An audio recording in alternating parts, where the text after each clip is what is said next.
Mga kwentong pambata ng mga Ingles. Ang matapang na si Dave. Noong unang panahon, sa gitna ng kagubatan, sumulpot ang isang matandang mangkukulam. Pagod na siya sa paglalakbay sa buong mundo para hanapin ang isang magnanakaw. Ang masamang tulisan na kumuha ng kanyang kayamanan.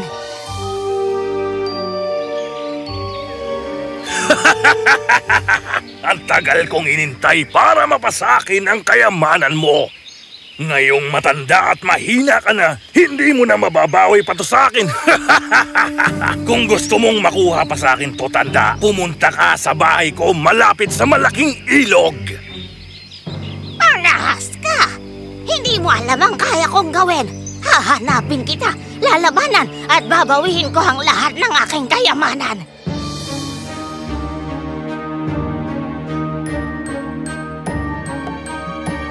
Nang malaman niya kung saan nakatira ang tulisan, nagtungo siya roon at nanatili malapit sa malaking ilog. Pero matanda na ang mangkukulam at kahit may taglay siyang mahika, wala siyang sapat na lakas para matalo ang kanyang kalaban. Kailangan niya ng tulong. Sa labas ng kagubatan, may isang maliit na nayon. Nag-isip siya kung paano siya makakahingi ng tulong. Ano ba yan? Bilisan niyo namang tumakbo! Di ka talaga namin naabutan, Dave. Napakabilis mong tumakbo.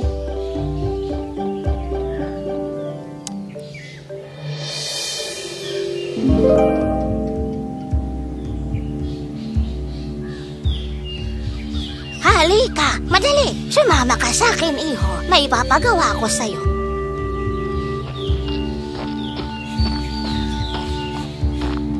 Sinubukang abutin ni Dave ang bula. Pero bumagsak siya sa lupa. At nagising na nasa bahay na siya ng bruha.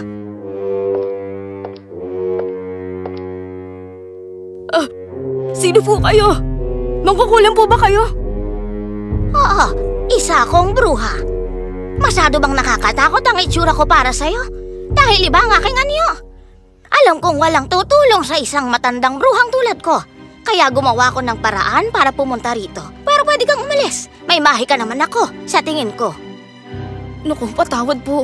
Hindi ko po gustong saktan ang damdamin niyo. Pare-pareho kayong mga tao. Iniisip niyong masama ang lahat ng mangkukulam na para bang walang sino man sa inyong may masamang ugali. Umalis ka na! Hindi ko po sinasadya. Pakiusap. Sabihin niyo po kung paano ko kayo matutulungan. Sigurado ka ba dyan? Opo. May pakiusap lang po ako sa inyo.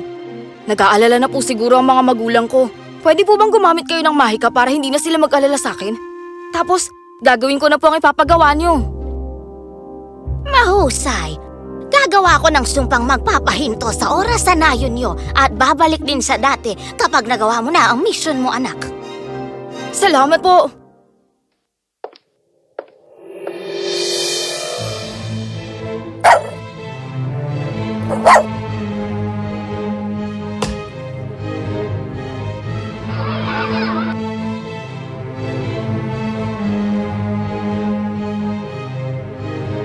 Mukhang nagugutom ka na, iho. Eto, kainin mo. Napakasarap po ng mga ito. Ano pong tawag dito? Espesyal yan sa amin. Bibigyan pa kita. Kumain ka lang hanggang gusto mo. Nagpakabusog nga si Dave at pagkatapos, sinabi nga ng bruha ang dapat niyang gawin. May isang tulisan nakatira malapit sa malaking ilog na ito at kumuha ng lahat ng kayamanan ko. Masyado na akong matanda para labanan siya. Gusto kong ikaw ang bumawi ng mga yan para sa akin. Pero wala po akong alam na kahit anong mahika o kapangyarihan. Isa lang naman po akong bata. Pakikiusapan ko ang mga mabubuting espiritu para bigyan ka ng lakas at talino. Kailangang mapahanga mo sila. Ano pong kailangan kong gawin para mangyari yun? Kailangan mong mag-ayuno hanggang sa ipagkaloob sa iyo ng mga mabubuting espiritu ang mga kailangan mo. Doon ka manatili malapit sa chimenea para hindi ka lamigin. Sasamahan ka ng ilang hayop sa gubat para malibang ka at hindi mainip. Sige po, susundin ko. Tutulungan ko po kayo. Sinunod nga ni Dave ang nais ng bruha at sinamahan siya ng iba't ibang hayop mula sa gubat sa kanyang pag-aayuno. Hindi niya namalayang 20 araw na pala ang lumipas. Isang gabi, sa kanyang pagtulog, narinig ni Dave ang mga bulong ng mga espiritu habang pinalilibutan siya ng mga ito.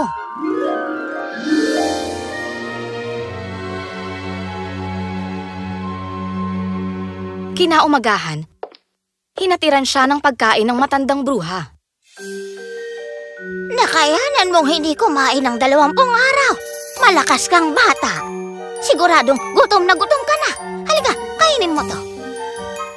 Salamat po!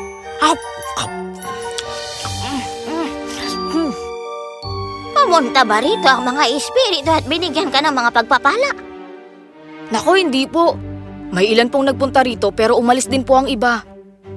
Hindi po raw po sapat ang ginawa kong pag-aayuno.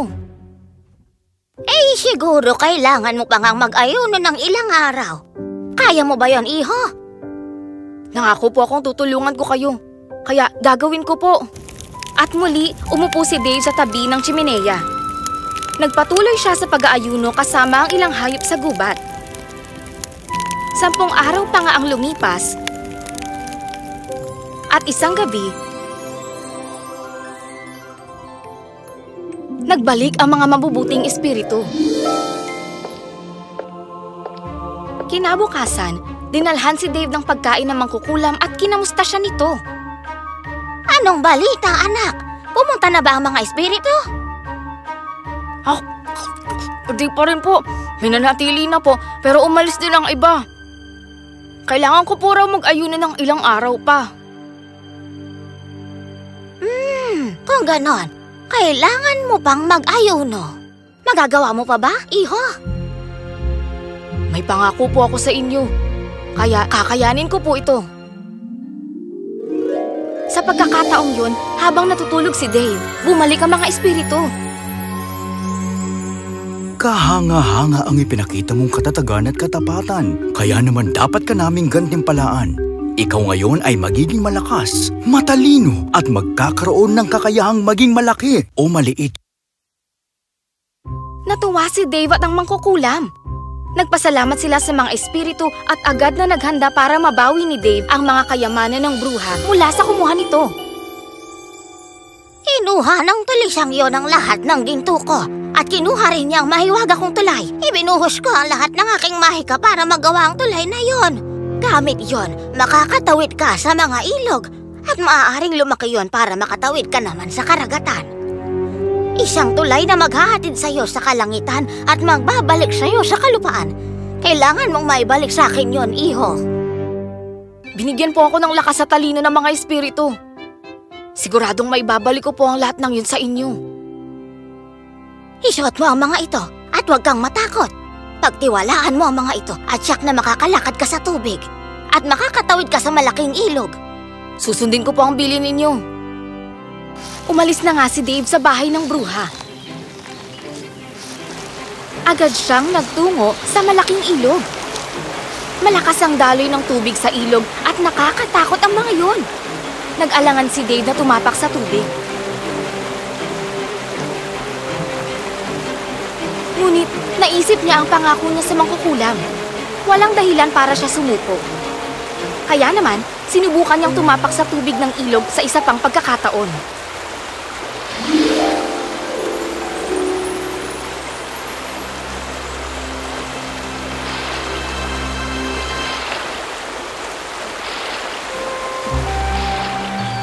Matagumpay na natawid ni Dave ang ilog at narating ang bahay ng tulisan. Sumilip siya sa isang bintana at nakita niya ang silid na puno ng mga sako ng ginto. Nasa isang sulok ang tulay na kahoy. Nakita niya rin mula sa bintana ang tagapaglutong naghahanda ng makakain para sa amo. Nag-isip ng plano si Dave. Pinaliit niya ang kanyang sarili at saka siya dumaan sa bintana papunta sa kusina. Nagtago siya sa likod ng garapon ng paminta. Aba, napakasarap nito! Aba, narito na pala ang amo ko.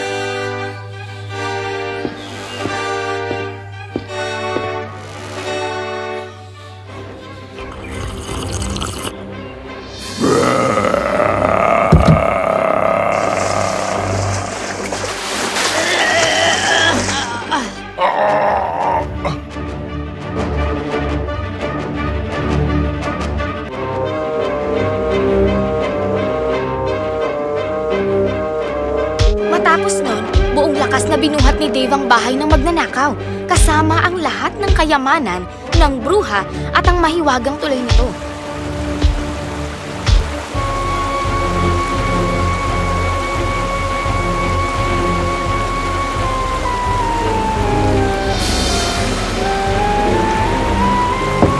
Bumalik na nga siya sa bahay ng mangkukulam.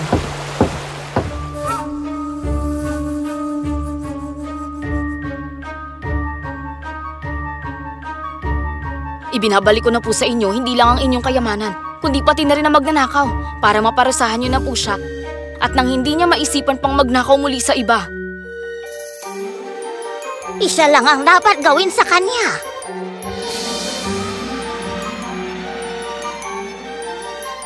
Ngayon, dito na kita ikukulong para hindi ka na muling makapanakit pa ng mga matanda o mahihina.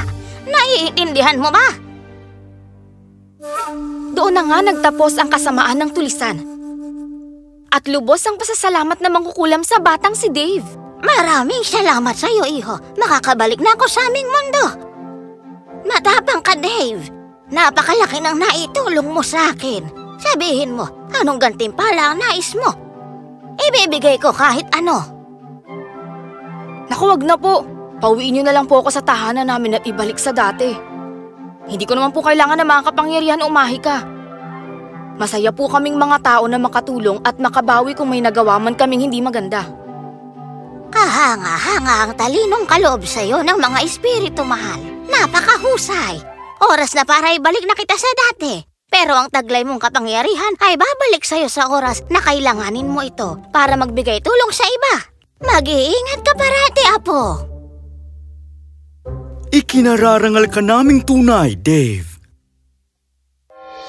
Bumalik na nga si Dave sa kanyang tunay na mundo.